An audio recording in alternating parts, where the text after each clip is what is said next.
Your Excellencies, the Reverend Fathers, brothers and sisters in consecrated life, brothers and sisters by baptism. Hindi po ako naniniwala sa manghuhula katulad ng nasa labas ng simbahan ng Quiapo. Pero naniniwala po ako sa tadhana. Naniniwala ako sa tadhana na ang ibig sabihin ay bago pa natin mabatid, ay matagal nang naitakda ng Diyos. Naniniwala ako sa tadhana na nang binyagan ng noon ay Father Ramon Arguelles,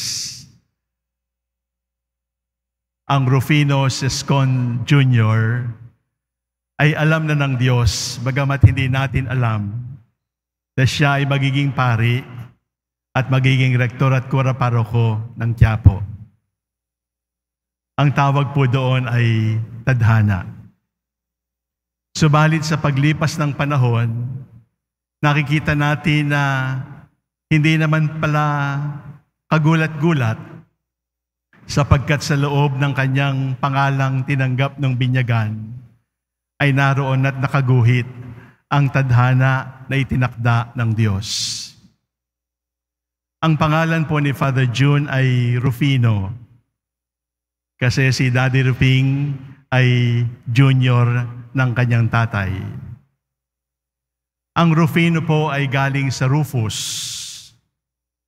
At ang Rufus ay Old Italian para sa red, para sa pula. Sa katunayan, sa Old Testament, yun pong sinabing salita tungkol kay Haring David nung siya'y bata pa. He was ruddy and handsome to behold.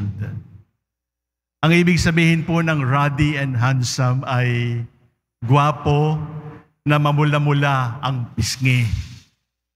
Ganoon ang description kay Haring David. At si Father June, ang pangalan niya ay Rufino, na galing sa Rufus, na galing sa pula, na galing sa mamula-mula.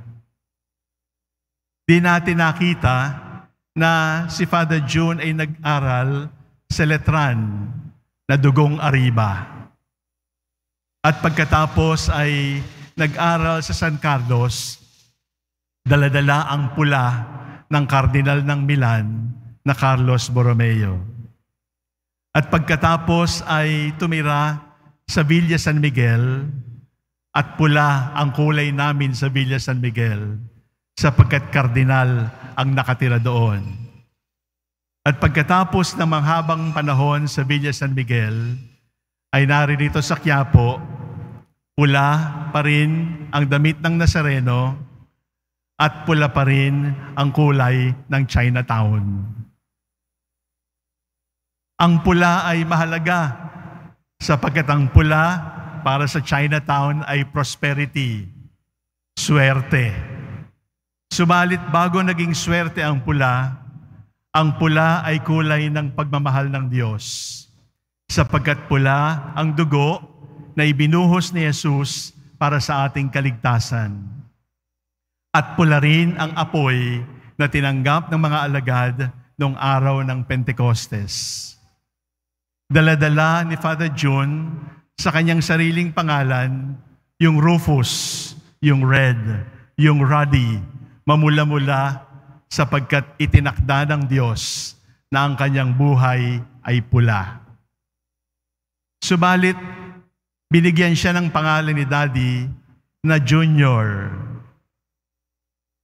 Ang Junior ay anak ni Rufino. Yun lang ang ibig sabihin. Pero noong September 19, 25 years ago, nabago ang pangalan ni Father June sapagkat hindi na siya Rufino Jr., naging Jesus Jr., naging Jesus Christ Jr., sapagkat binago ng Panginoon ang DNA ng anak ni Daddy Rufing binago at ginawang DNA ni Jesus ang dakilang pari. At yun ang ipinagdiriwang natin, na hindi lamang siya dinamitan ng bagong damit ng pari 25 years ago. Hindi lamang basta pwede na siyang magsabi ng mga salita ng pari, kundi sa kaloob-looban, sa kaibuturan ng kanyang puso, sa kanyang kaluluwa, ay binago ng Diyos ang kanyang pagkatao at ginawa siyang pari, at ang kanyang pagkapari ay magpakailanman. May pula sa kasaysayan ni Father June. At junior siya, hindi na ni Daddy, kundi ng ating Panginoong Jesus. Subalit, ano yung sinasabi ng seskon? Mayroon din pong sinasabi ang seskon. Sapagkat yung seskon ay galing sa sexton. Ang sexton ay sexagon. Ang sexagon ay anim na guhit para gumawa ng isang hugis. Sexagon o kaya hexagon is a geometric figure with 6 sides. Ano ang kahulugan ng 6 para kay Father June? Di ba? Kailan ginawa ang tao? On the 6th day.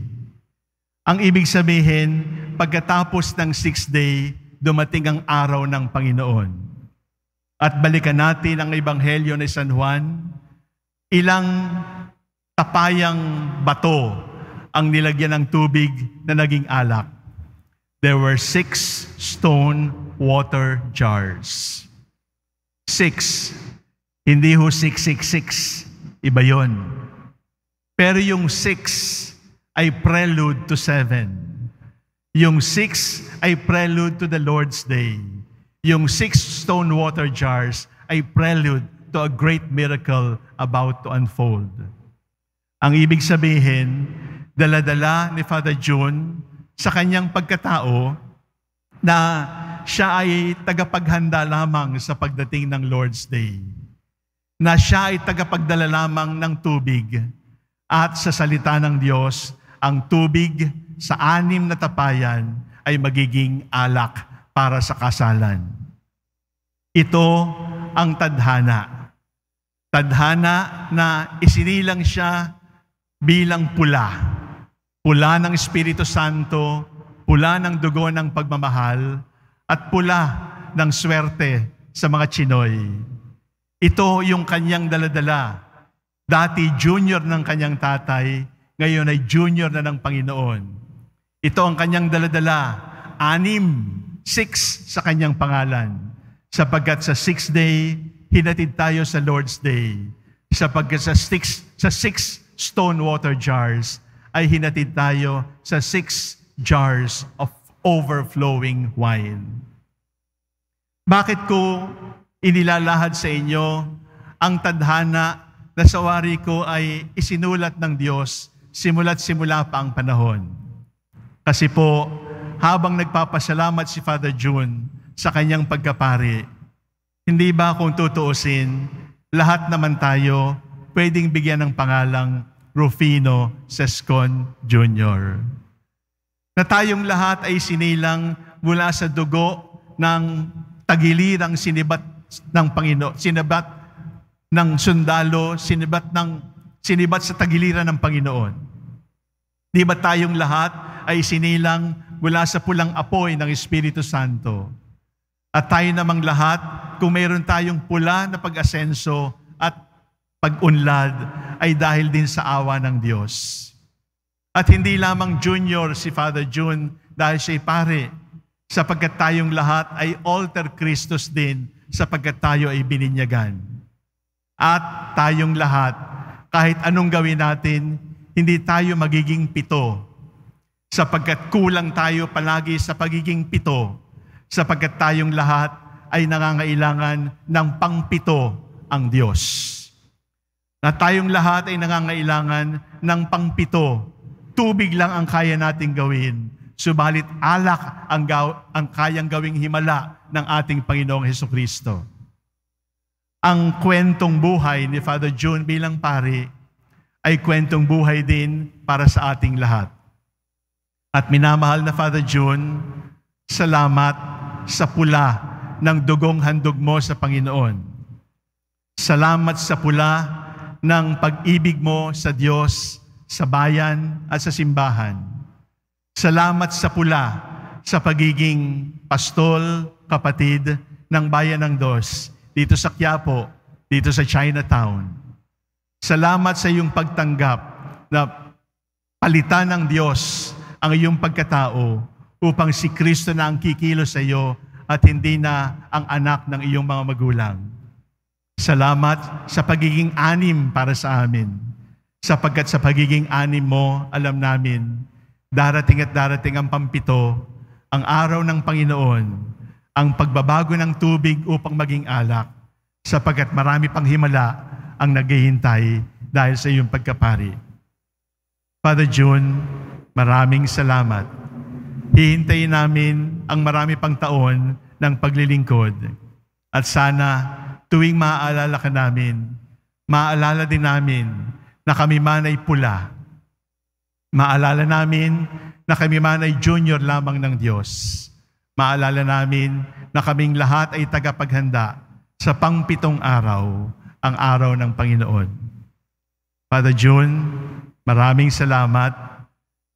Yakapin ka ng Panginoong Diyos at wag nawang mawalay ka sa kanyang mahigpit na yakap. Amen.